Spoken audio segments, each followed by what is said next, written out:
Welcome to Resilience Rock Sales, your front row seat to rocking your sales game. I'm your host, Stacey Copas. Today's episode is brought to you by the Academy of Resilience Inner Circle.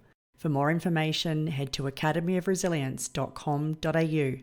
Now on with the show.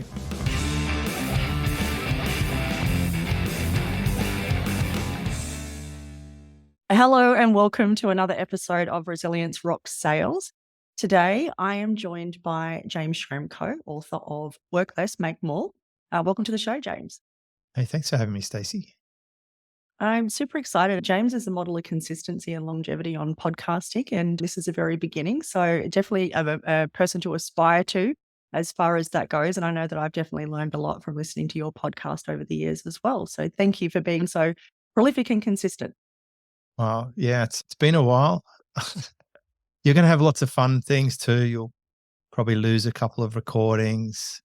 You'll have a guest ask you to remove it because they've had a life change or something. There's all sorts of weird things that can happen with podcasts. Oh my goodness. Well, I'm going in prepared, and look, it's all about resilience. It's the first podcast, so I guess that helps when those things do happen, and there's always going to be something that goes wrong. That's life, and it's all part of the adventure though. And speaking of adventures, I'd love to hear a bit about your backstory and what led you to being known for Work Less and Make More. I guess I was living the opposite of that for a while. I was working a lot. In short, I found myself in a full-time career during an economic downturn in the early 90s in debt collection, actually. So it was quite an interesting field. You learn a lot about humans and communication. And I moved my way through into administrative type roles and then into the sales field. And at that time, I was starting to generate a family, and my need for income living in Sydney meant that I was going to be applying myself. There was no internet in the beginning of the 90s. So the world we live in now it was very different than what was there then. And at that time, I really felt like I didn't have much choice but to work harder. And I needed to continually earn more, and we needed more.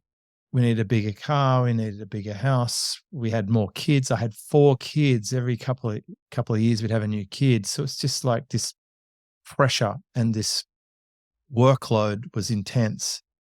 And one of the strategies I had at the time was to increase my abilities so that I could be more employable and people would pay more. And when I was selling, I would sell more. And then it led me to being appointed as a manager. And as a manager, I wanted to be the best manager, and we had to sell more and meet targets. And I kept getting promoted through to the role of, after that was general sales manager. And then I became the general manager, my last role. And as the general manager, I had this massive responsibility. I was running a dealership that was split over 3 physical locations. There was over 70 staff. It was $50 million a year revenue business. There was a lot of pressure from the manufacturer. The owner of the business was, to a large degree, absent. So I was trying to do this all by myself. And I was sort of, early 30s at this time. So one thing I'd observed with my clients at Mercedes-Benz is a lot of them had their own business. And some of them had boats, or they played golf, or they were doing things that seemed a little more interesting or exciting than just slaving away in an office for someone else. And so I had this sort of suspicion that maybe I should be looking to have my own business. And I tried to get equity in this dealership. It was certainly something I asked for. And as a high achiever, it's not out of scope. But because it was family owned and a little bit complicated, they sort of said, oh yeah, maybe one day, but it never panned out. So I'm like, okay, I'm going to have to do this on my own. But by now, we're talking sort of 2006, 2007, the internet was starting to become interesting. And I thought maybe my business could be online because I'm good at selling, and maybe I could just sell things other than just cars in my local geographic area. Maybe I could sell things anywhere in the world. And I sort of opened up all the possibilities. I wasn't sure what I would sell. So I set about figuring out how to build a website because I'm going to need that to sell something online. And as it turns out, kind of accidentally, I found a lot of other people were struggling to build a website too. And by sharing with them the software that I'd found that helped me build the website, I was able to sell that as an affiliate and get commission. And that was my first online income. A couple of years later, 2.5 years later, I quit my job to go full time online.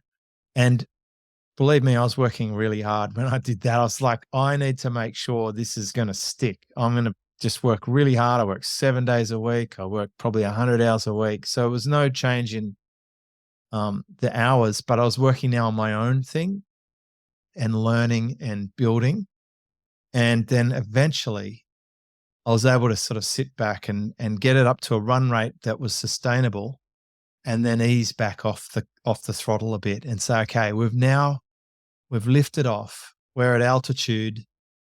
I just want to maintain altitude for a while and just leave the controls on autopilot. Just go back into the back of the cabin there and enjoy a meal for a second and watch a movie. It's like,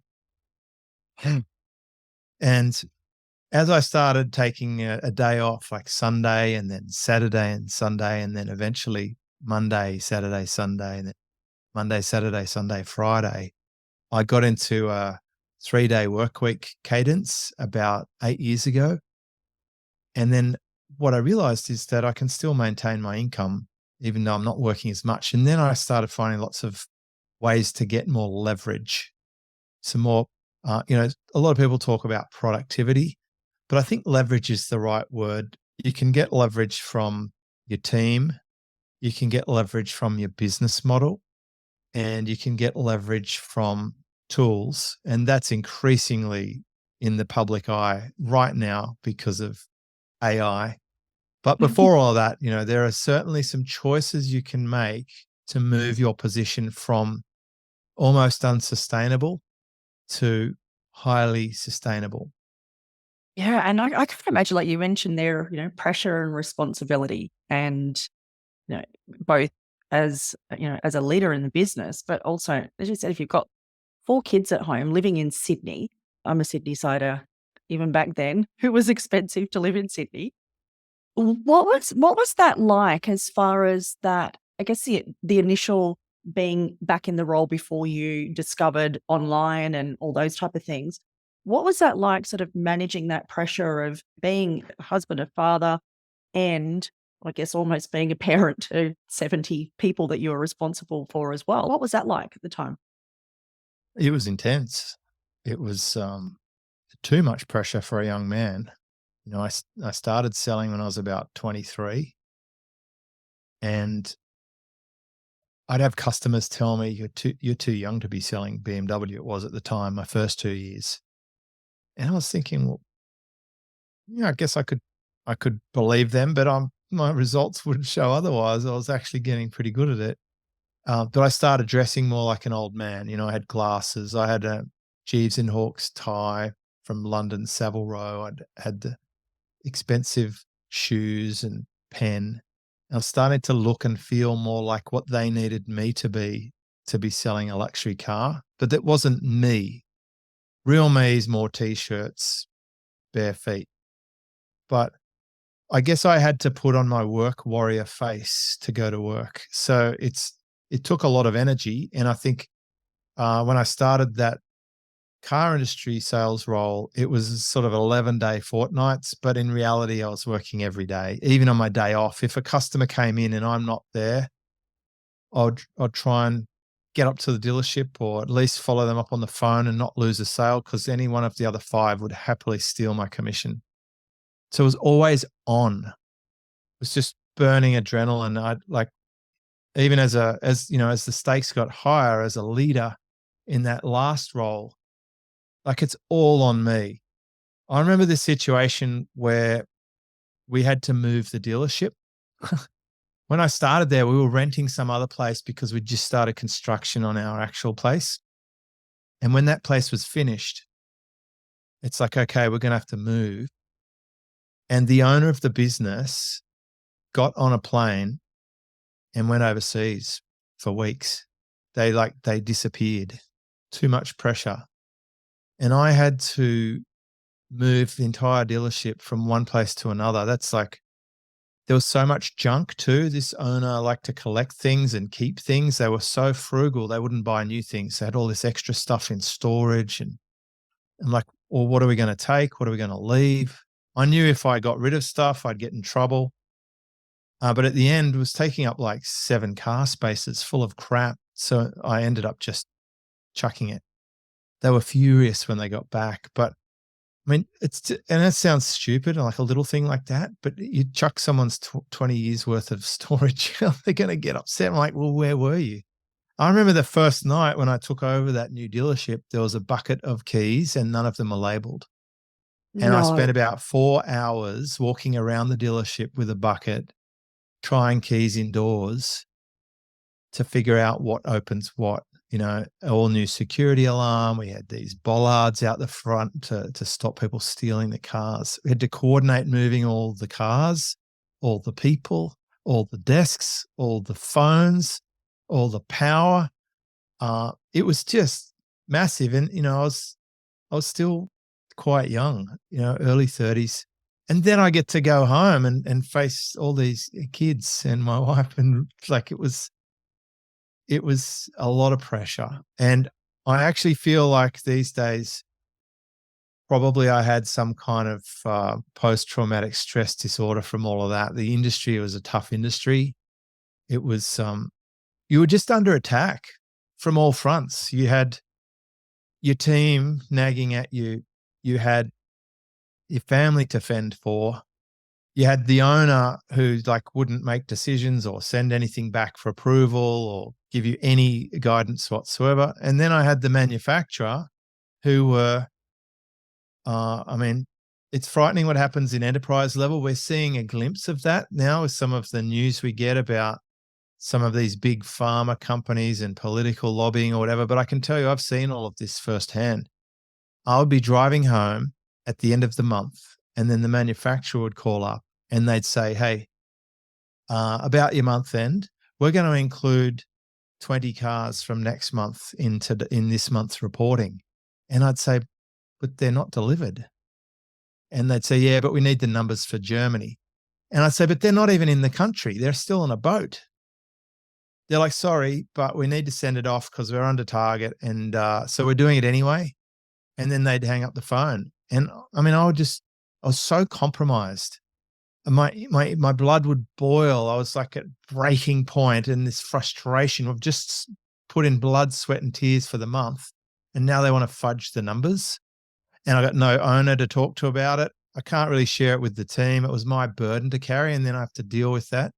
And I'm not given any tools or help to deal with that either.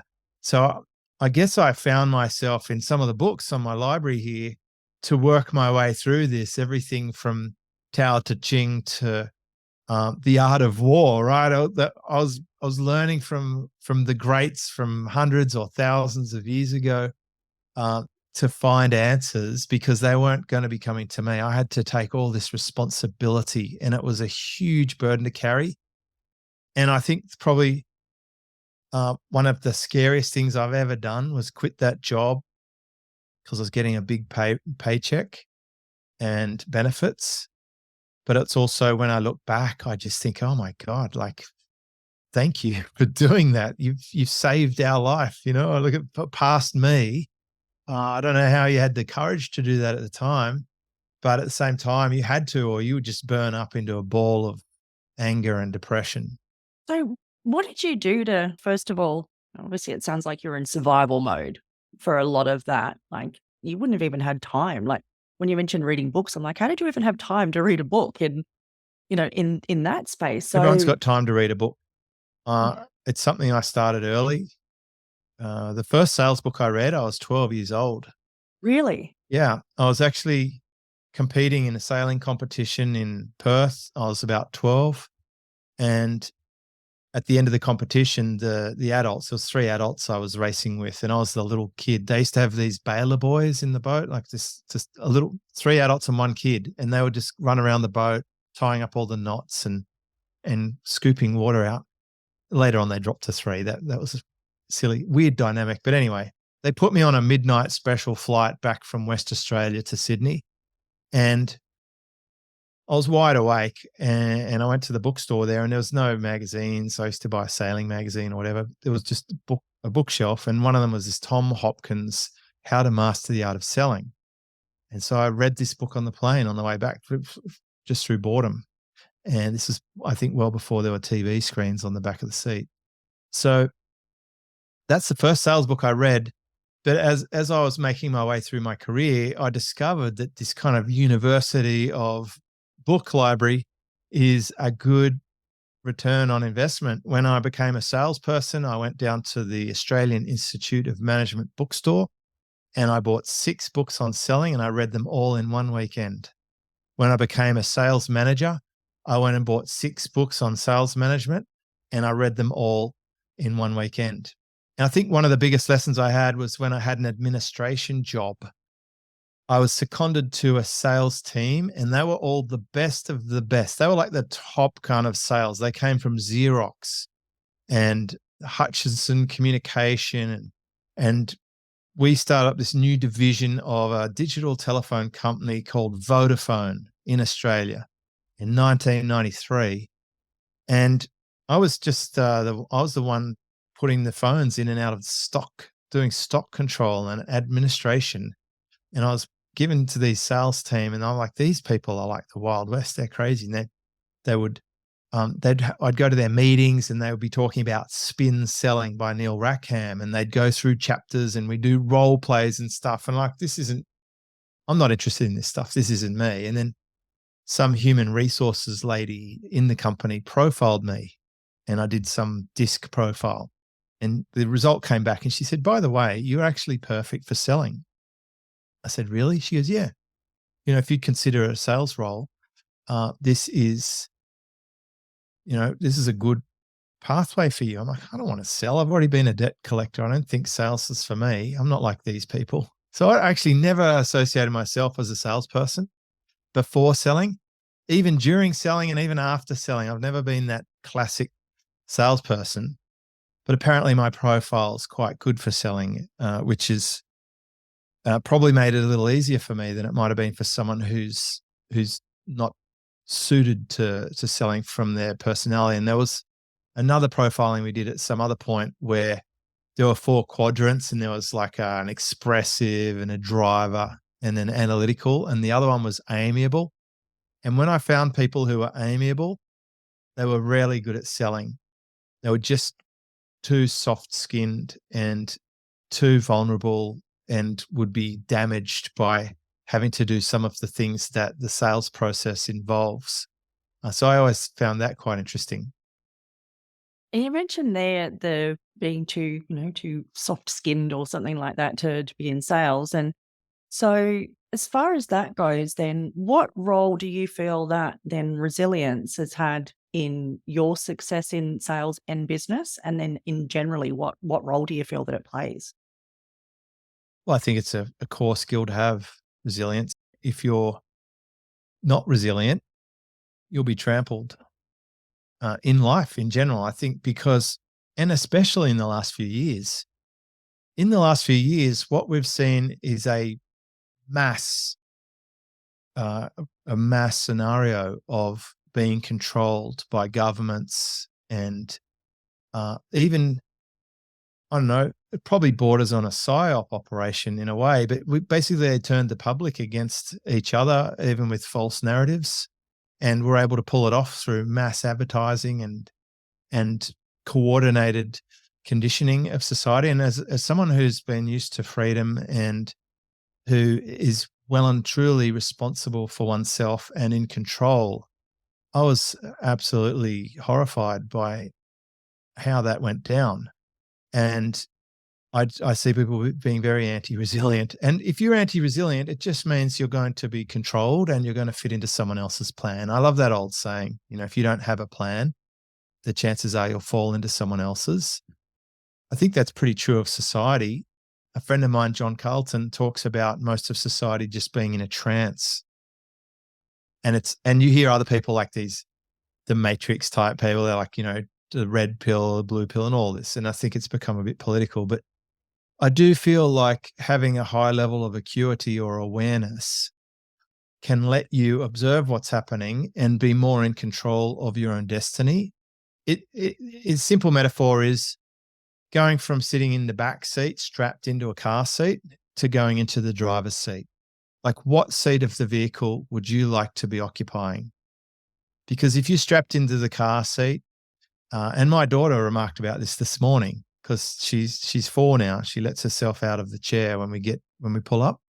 She's, Daddy, when I was little, I didn't know how to open my car seat. And I'm thinking about it. Yeah, she was strapped into a 4-position harness, and there's no way she could let herself out by design.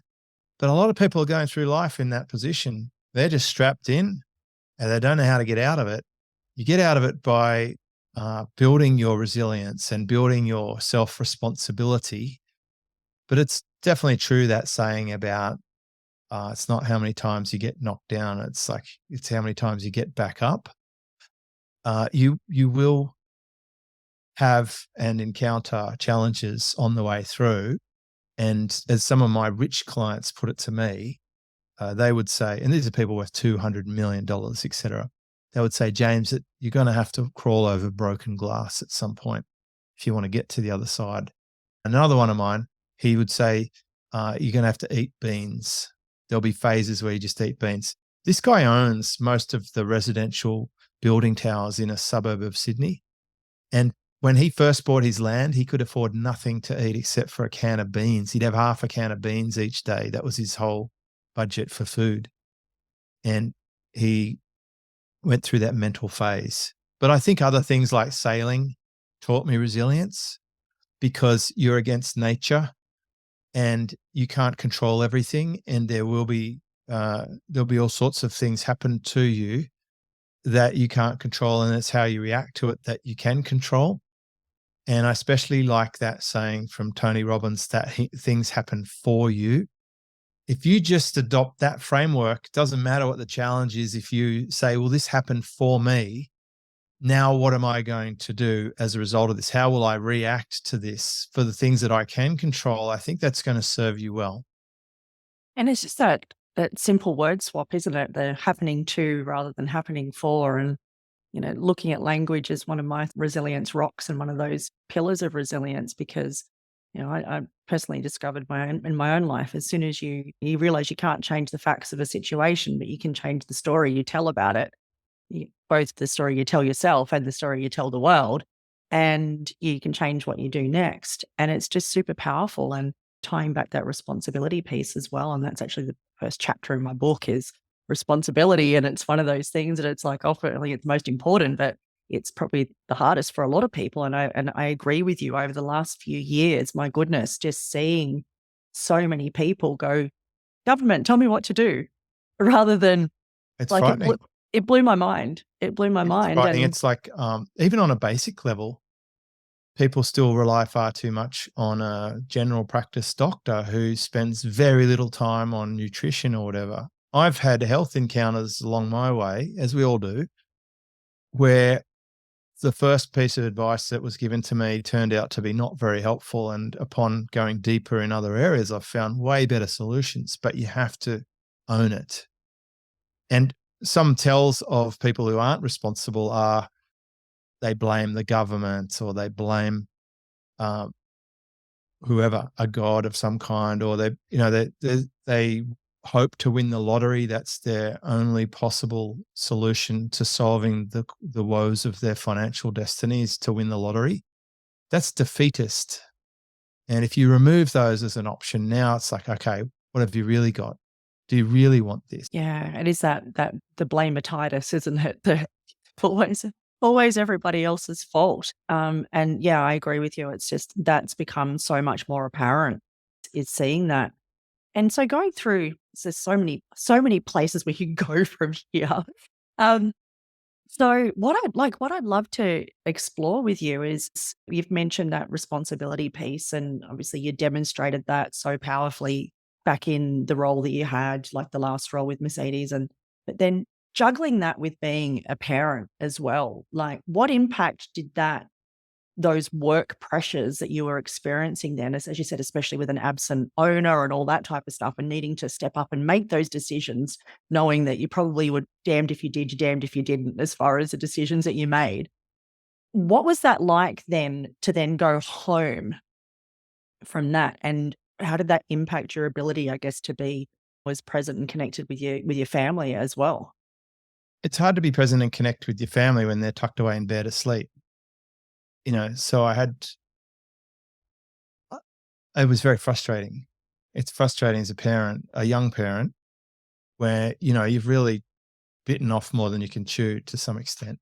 Like it's kind of like I was behind the whole time because when we first found out we were pregnant, we both had jobs for $35,000 a year. And I did the numbers and I thought, well, okay, that's 70,000 between two people. Now we're going to be three of us. And I'm going to have to earn all of that. I needed to double my income. It's a lot of pressure for a 23-year-old. And it's kind of like I was always playing catch up. So it's frustrating. Yeah, you come home, your kids might be awake, you have something to eat for dinner, and then you tuck them into bed and they're asleep.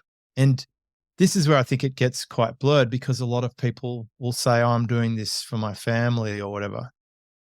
But if you never see them, then it's a really tough one. And on the days that I did have off, towards the end, I started to be able to get some weekends off, which was good respite. I'd often have to we just go around to the parents-in-law and I'd read the newspaper and just drink coffee. I didn't really have much else in me. I'd go to take the kids to some soccer games or whatever. I feel like I was quite present in their life. But the youngest one was about 12 or 13 by the time I finished work full time. Now with a 4-year-old, where I've been home every single day of her life, and she probably doesn't even know that I work because I do my calls when she's getting kindergarten, etc. It's completely different. And so I totally acknowledge that it is not necessarily practical for many people, but I would encourage anyone who's a parent, at least put the phone down or spend more time with your kid while they're there because they grow up so quickly. My oldest kid is 28. Wow. It happens quickly. I don't have any regrets because everything that happened had to happen to get to where I'm at now, and it's been a journey. But it definitely weighed down on me. There were times when I wasn't getting enough exercise. I wasn't feeling like I was having a great time. I felt frustrated that I couldn't spend more time with the kids, but also there were escalating needs for housing and food, etc., just because of costs and some of the choices we made. There were things I wasn't keen to compromise on. For example, I didn't want to move to a regional city. I didn't want to move way out to a faraway place in the outskirts. There were certain things I didn't want to compromise on, which meant, okay, I'm going to have to put my nose to the grindstone. But I think at the end, happily, I think it turned out to be a diamond. It was all that pressure on the coal to make a diamond. But I have seen a lot of other people who haven't handled it well. I feel a lot of gratitude that I don't smoke, I don't drink alcohol, I don't take drugs. I really have very few, if any, bad habits. I'm very, very healthy now at this stage in life. And I got through it, but only through doing the work on the mental side of it. And I've seen it defeat a lot of people. There's a lot of broken people out there who can't surmount this. So it's a tough one. I mean, I wouldn't advocate people having so many kids so quickly at such a young age. If you do that, you're going to have a different life than someone who's, there are people out there selling a message that you can have $100 million business and they're 30 years old and they work 7 days a week and they don't have kids. And I can't relate to that. It's a very different life. It's a choice and they're going to have different outcomes. So I guess whatever you have in your life as your situation, make sure you work out what the priorities are and focus on that. But if you start justifying things that aren't true, that's when you have to watch out. So I guess at some point, probably about 10 years ago, I had to make some really serious life decisions about how do I want the rest of my life to go. When I hit about 40, it's like, okay, so far we got to here. What do I want the next phase to look like? And I had to start changing things. And as kids move out of home and do their own thing or whatever, you've got the option. That's how I was able to move interstate. That was not really an option until the last few years. But now I'm able to do that.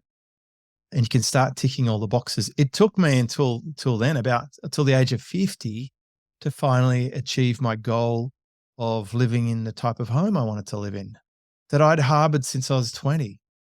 Like it can take a long time to pan out if you've got a few obstacles along the way. Yeah, and you've had that clarity, but with kids, it's hard, isn't it? Because it's like that's a Respect to any parent, I'm telling you, like even with one yes, 4-year-old now and yeah, two parents, like we are hands on to really do it right. It's demanding, but it's also, I'll say that for the last 5 years, let's count a bit of that last part of maternity. Um, the last 5 years is probably the thing that I'm the most proud of anything I've ever done in my life, because I feel like we've given this the best possible shot. Like we've put everything into it, and you can see it manifesting in what you're creating here, what behaviors a result.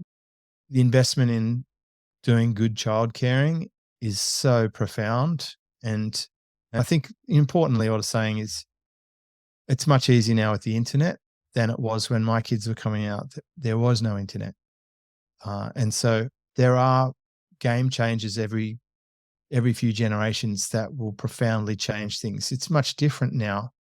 There's a lot more possibilities for some people than what they could have done before. And for the bulk of the population, it took until a pandemic for them to realize you can actually even work from home, which is why a lot of people don't want to go back to work. yeah, it's definitely a tricky one to yeah, people don't like change, and then when the changes happen, then they don't want to change it back the other way again either, isn't it? But so there's benefits in these things, and I think that's what's something that I really love about these unexpected changes that come up is they shake up the complacency and the status quo, and it forces I see it as an opportunity to do something differently. I really like that you've shared that, and well done. And also having this opportunity now with your daughter to do things an entirely different way. And also to be in a position to be able to be so hands-on, because I think the big issue that we're seeing so much of these days is because of cost of living, lifestyle choices and things like that, is that so many people are handing their kids to a daycare center at 6 weeks old. And it's like the system's raising your child, not you. Well, that's, and you'd have to wonder what it's going to be like for those kids down the track. Um, and like the other day at kindy, the teacher asked what school she's going to next year, and I told her, and I said, "Is that a good one?" She goes, "Look, your daughter will be fine in any school. She's so well prepared for it." And I don't say that about everyone, but I felt like um, it's not like pat myself on the back, "Good job, Dad." It's kind of like, phew, like a bit of relief that what seems like has been quite an effort is showing the results that would be good. And I've learned quite a lot about having kids now since I've got 5 of them, that the kids are really just DNA that want to propagate, and you don't own your kids, and they're not you, they're their own thing, and to some extent be fairly selfish. Little kids are very selfish, right? They scream when they want food. You have to do a lot for them. Lucky they're cute, or you just wouldn't keep them, right? But the the the thing is, they're going to go off and do their own thing. So they're not you. And a lot of parents live through their kids. So I don't tell my kids what they have to do, or that I'd be disappointed if they're not a doctor or a vet or whatever else, even though one of them is. It's like, you just have a good life. If I can do that, I've done a good job. But it's very rewarding as much as it is challenging. It's like you get the positive from it. Parenting is so demanding and so challenging, and you don't really get an instruction manual, and it's a very difficult thing to do. And I feel for those parents who have to put a kid in childcare at 6 weeks. And I can really relate to that struggle. It was just frightening and shocking when we started having kids in the beginning. It's like to do it now at a later stage properly, it's kind of like closing the chapter on that. I feel like I've experienced it from both ends of the spectrum. From everything I've seen, parenting is probably there's so much about sales and leadership you learn from being a parent. It's critical. Like a few things I've understood now is that your child just wants to be like you. They want to do what you do. And also I've experienced the amount of programming you do with a kid before they're 5 is really going to have a big impact on them later on. If you shut them down when they ask questions, like don't ask questions, just do what I say, you're literally teaching them to be compliant and not inquisitive. You're turning off all the great creativity of a kid. If you read stories to your kid and answer questions, I know that brings them out and encourages them. So I feel like it's so critical. And I'm still learning about this stuff. There are lots of parenting channels and stuff you can see on Instagram and so forth. The way that you communicate with a kid when they're being difficult will, it pushes every parent. Every parent is going to be pushed to the brink with a kid. When the kid has a tantrum in the shopping center and they melt down and you feel that flush of embarrassment, like, is everyone looking at me? And you just feel like a terrible parent. Like, or when you go to a sports event and your kid's the one mucking up or not doing the thing, and you think every other parent's looking at you thinking, what a terrible parent. Like, these are real feelings that every parent's going to have. There was a kid the other day when we went to Brazilian Jiu-Jitsu and it was grading. And on grading day, you have to do these exercises to get the stripe or the new belt. And this kid there, he just wouldn't do it. They were trying, like, hey, we're going to sign it. We're doing a certificate now. If you could just do this one move, we can give it to you. And I could see the parents just like collapsing in despair, just like, just do the move. Like, please, you're embarrassing me in front of everyone. There was like 50 parents there. It's like I felt the pressure. This poor lady. We've all been there if you're a parent, but I do think it helps. It helps with resilience. If you go out into the regular world and things don't go your way, it doesn't really stack up against a public tantrum in terms of embarrassment level or whatever. Yeah, my gosh. The jiu-jitsu is so good for the kids though, isn't it? It's the best. I wish I did that as a kid, and I wish all the other ones did. It's like learning how to be confident with your body and having fun with physical activity and the discipline of lining up in order and going at certain times. And it really teaches the kid a lot, and it also teaches the parent. I've learnt so much watching, but it's fascinating when they spar, watching 4-year-olds like flip each other over and control them. And it's like, wow, what good skills to have. I think it's great. Like my boyfriend, he's also got 5 kids. And so his 4 and 5-year-old, nearly 5 and 6-year-olds, they've been doing jiu-jitsu for a year. And it was one of those times where the 4-year-old, he'd been told he was going to get his stripe if he just did everything the next time. But then what I really loved is the next week, he thought, okay, I'm going to do everything. I got the stripe. He did everything. And the instructor said, no, you're not going to get your stripe this week because you can't just do things just because you're going to get a stripe. And it's so much life lesson. So yeah, any parents out there, definitely get your kids into jiu-jitsu, no matter boy, girl, It's a great age. sport. Oh my Great gosh, community so too. They're so such a good community. welcoming. Yeah, so that's awesome. And yeah, I said lots to learn about resilience. And there, I've seen just a friend that's been doing it for years, just getting his next belt, and it's definitely is a test of that resilience, but that commitment, the discipline, the consistency. And as my boyfriend shared, there's something only you get to learn about what's really challenging when you've got someone got you in a chokehold, don't you?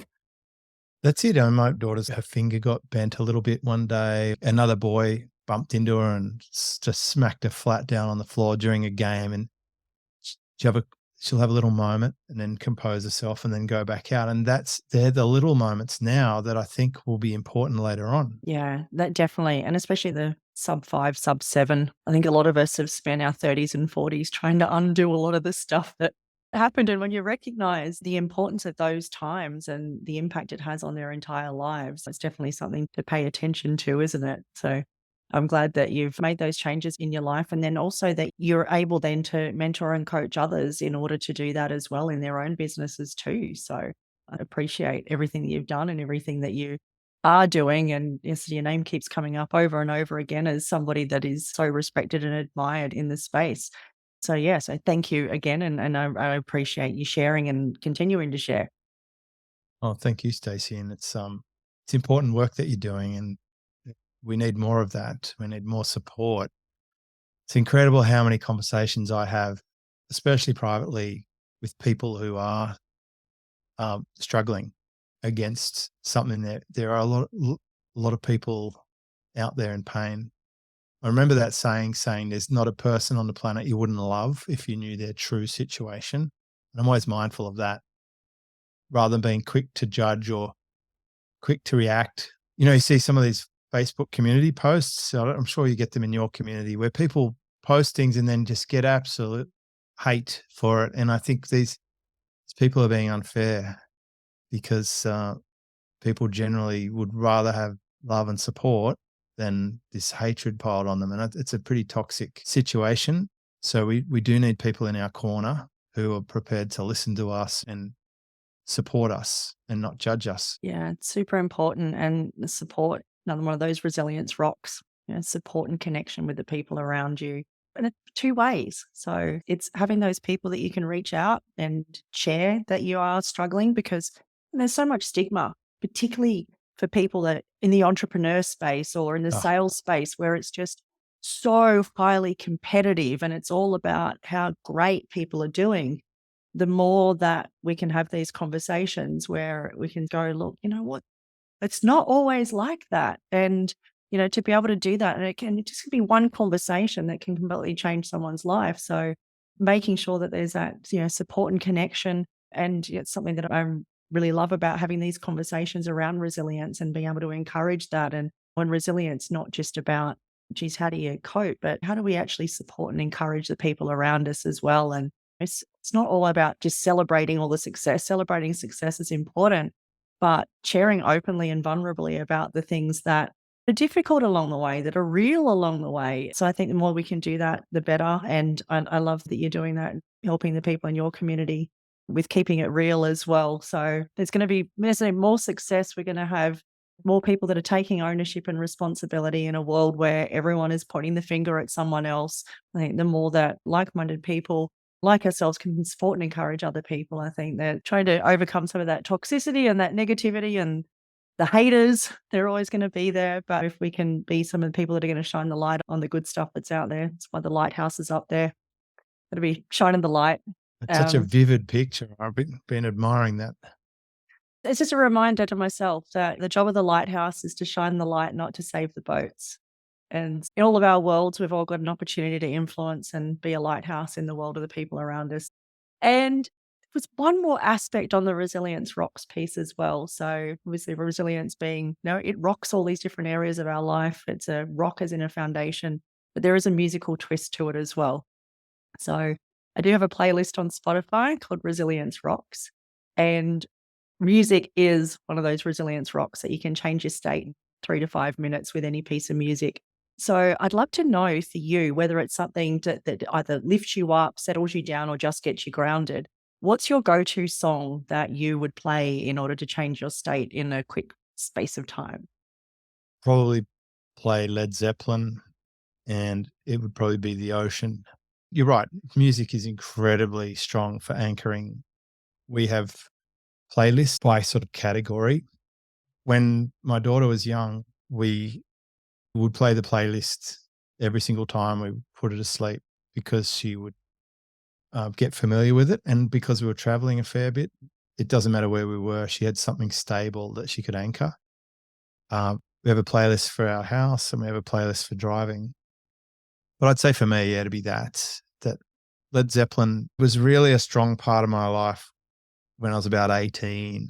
I used to have a fast car and I'd just put Led Zeppelin on and drive around. But it was also when I was becoming independent. I'd left school.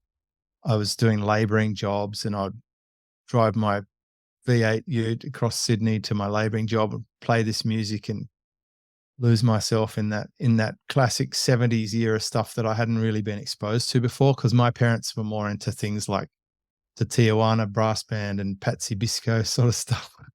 So it was like they had pretty contemporary tastes, and I was sort of getting into the more crazy hard rock, probably the best band ever in the world or close to it, I'd say. And I appreciate one thing about Led Zeppelin is it turns out that they would pay attention to who was particularly good before them, like good songs, and then they would just play them better. They had better drums, better vocals, better lead guitar and better bass guitar, and they could make magic out of previously done songs or influences they might have heard. I know there's some court cases back and forth about that, but they were really good at reinventing the already good. And the first 4 albums, I think, were mostly other songs. So that says a lot about their ability to produce and bring it out to market. But it's definitely a shift. I like that. I'm a big fan of the Led Zeppelin stuff too. I had Kashmir as my ringtone for back before you could actually play the song, and it was just Nokia music, like the tones. Yeah. Oh, yeah. And I also love what you said there about what they did. And I think there's the lessons that there is in business and life as well, isn't it? It's looking at what's already out there, and rather than just starting from scratch, it's okay, what can you take from what's already out there and what can you do better, and then evolve that into something greater. It's an So easy starting point, isn't it? yeah, modeling. But with So your own style. yeah, that's it. Because there's often a perception that there's this whole idea that you need to be completely original. It's hard to do. You can have your own original style, but I mean, let's face it, before my book, Work Less, Make More, there were books out there like 4-Hour Workweek.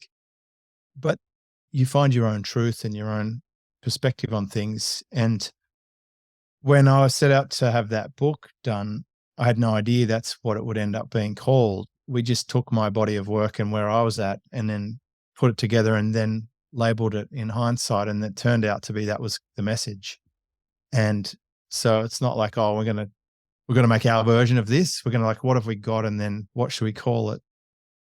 Title coming last is a good lesson sometimes, isn't it? Yeah, it's not how they do YouTube videos these days. It's like thumbnail first or don't bother making it.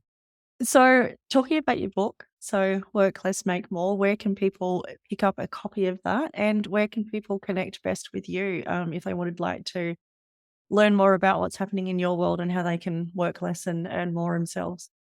So Work Less, Make More is on Amazon and Audible if you want the easy option. It's also free on my website at jamesschramko.com. And I'm James Schramko on all the usual socials except for TikTok, which I don't play with. Oh, it's one of those ones, isn't it? It's yes, very controversial.